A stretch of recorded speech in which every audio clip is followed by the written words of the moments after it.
Hello and welcome to another Out of Spec Reviews video. You join me where the Out of Spec Detailing channel is filmed, and we are talking about charging in this particular video. Now, we've been discussing a lot of DC fast charging, especially with the arrival of our new DC unit over at the office, and I'm so excited about that. However, for most viewers, a home AC charger is actually what you need and what most people are looking for and what we get the most requests on.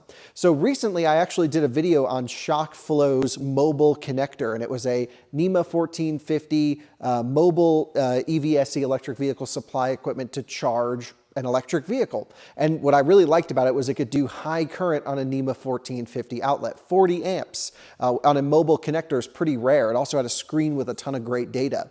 And you guys seem to really like that product and like that video. So we called up ShockFlow and said, hey, do you have other stuff that we can share to at least showcase some of the products that they offer?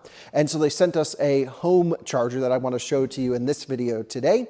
But it's also, a video where we're going to talk a little bit about home charging in general, safety in regards to home charging, and of course tell you a bit about ShockFlow as we've gotten to know the guys over there through this process. So that's basically that. We're going to do a whole video on home charging today. Let's get into it.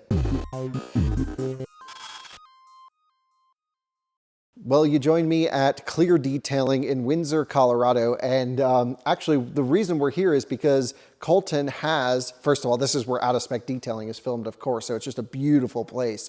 But Colton also has a NEMA 1450 outlet, so we can try a whole bunch of different EVSEs, electric vehicle supply equipment. So I want to show you the unit we're discussing here very quickly right off the bat. But of course, we have the Volkswagen ID.4 in here on the Martian MW05 wheels, looking amazing. My Polestar is in here just about to get full detailed and ceramic coated. The race car Twizy is over here, and I absolutely love this thing. But this is what we're talking about. Now, I've temporarily mounted this unit here just to showcase it for you, but it actually comes with a really nice hard mount kit that's like 4 screws and boom, you're on the wall. We actually didn't have quite enough room in this particular install to do it, so I just mounted it here temporarily. But for any normal garage with a NEMA 1450 outlet, this is going to be a great unit to install. I'm going to explain to you why in this video. It also has some really unique features that might be needed depending on regional codes. That has a little bit to do with this little red button on the side. So we'll be discussing the reason I wanted to showcase this charger because of this. And before we do that, let's talk about the importance of home charging. So just to familiarize maybe new viewers to the channel who are not super familiar with electric cars, every EV, other than a Tesla for the most part, has a port that looks like this. You have the top bit, which is called J1772, and it supports AC charging. The actual charger is built into the car. So when we talk about a home charger or home, fueling equipment of some kind, that's not actually a charger. It's technically electric vehicle supply equipment, and EVSE. And I think the longtime viewers know all of this. Doesn't really matter. No, everyone calls them chargers anyway. It's not a huge deal, but this is where you can charge on level 1 or level 2. Level 1 would just be a regular wall outlet with an included cable. Most cars come with them. But if you want much faster charging, we typically recommend to install a level 2 EVSE similar to the ShockFlow unit right over here. And this particular one's a great unit. I can't wait to tell you all about it.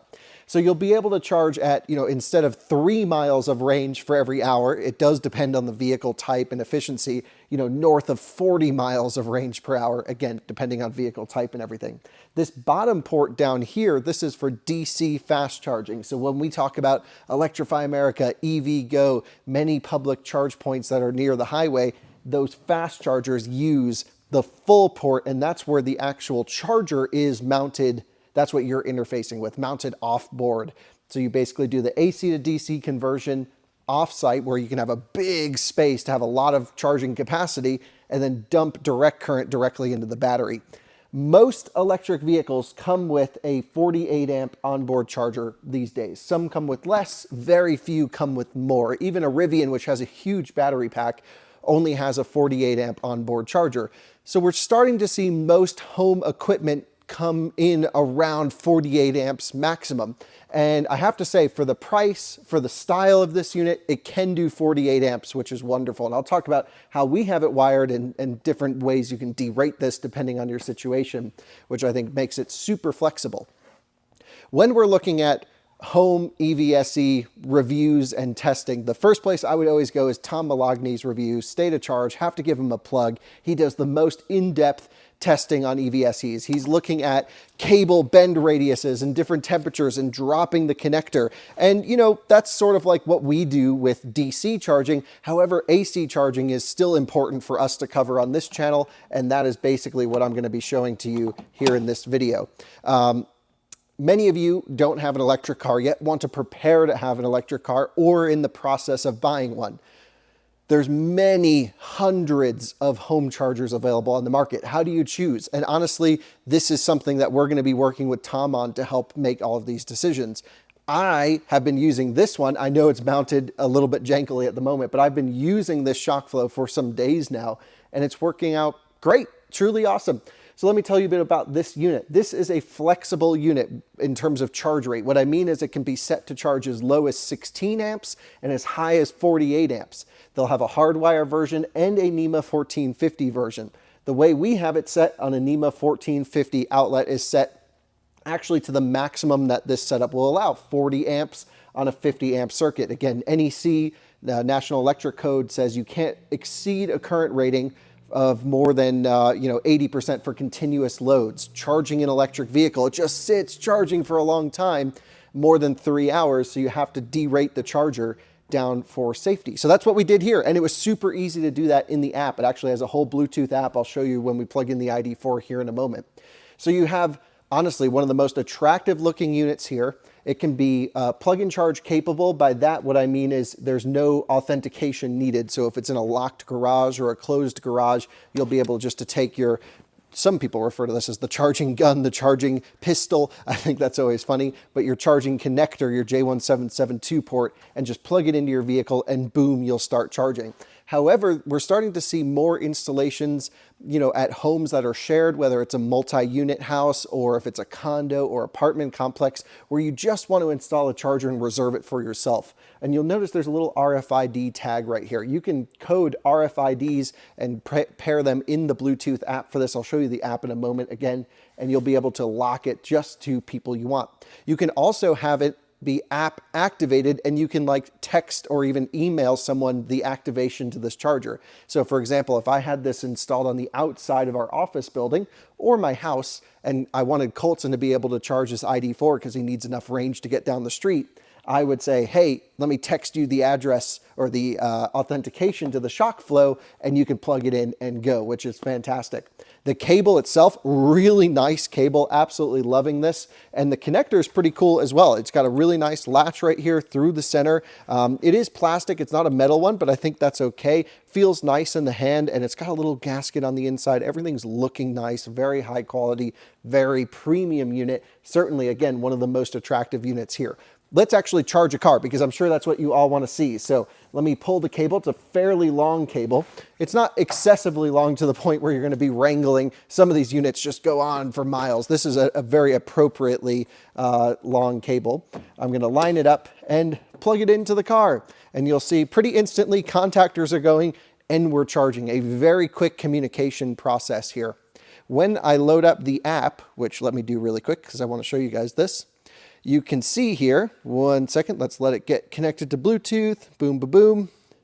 Here we are.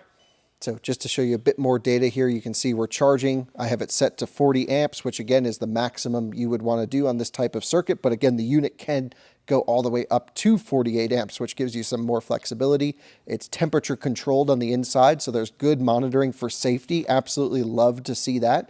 And yeah, I mean, it would be at home, your voltage would probably be 240 volts. If you set it up at a business like it is here at Colton's shop, it would go up to 208 volts. Typically, we're at pretty high here, 212. And so the unit's doing 8-9 kilowatts to the car easily, no problem at all. So, of course, charging an electric car is super easy and honestly fairly simple. This is just supply equipment bringing the energy to your car. You would think on the surface, but there's so many little things that we've learned about these level 2 units that make it important, and honestly important buying distinctions between them. ShockFlow, the thing that I like about these guys is they're EV owners, EV enthusiasts trying to make equipment to make EV life easier for you guys, EV driver. And so having this super cool light on the side, the mounting process is absolutely awesome. It comes just with a single plate, it's 4 screws, and you're done. The charger just locks right on. Absolutely love that. Of course, some of you who might be Tesla owners are wondering, can you use this to charge your Tesla? Absolutely. You can just use your J1772 to Tesla adapter and charge up a Tesla just like we're charging the ID4 right over here. Super easy. The one last kind of cool thing about this charger, this is the one reason I really wanted to showcase this one to you, is it has an e-stop on the side. Now, there are certain regulatory codes that require having an emergency stop function for a charger. Now, in general, these things are pretty safe.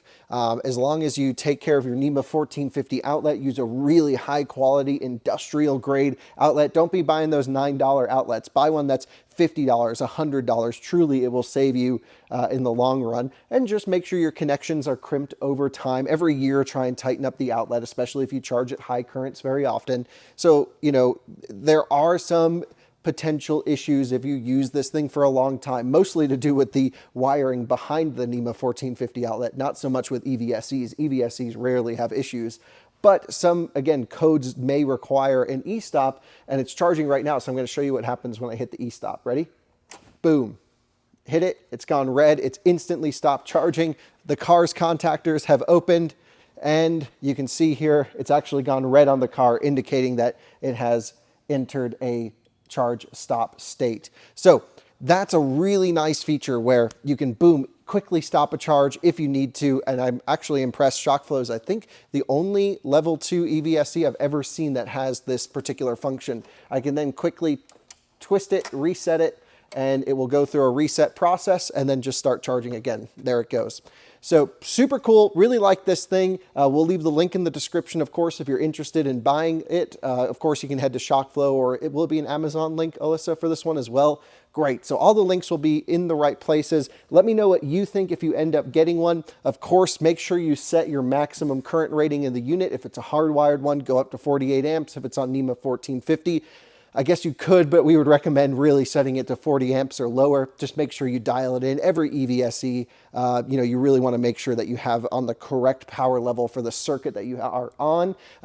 And so there you go. Super cool unit. Looks great. We'll be using it. We'll see you on another one soon. Bye-bye.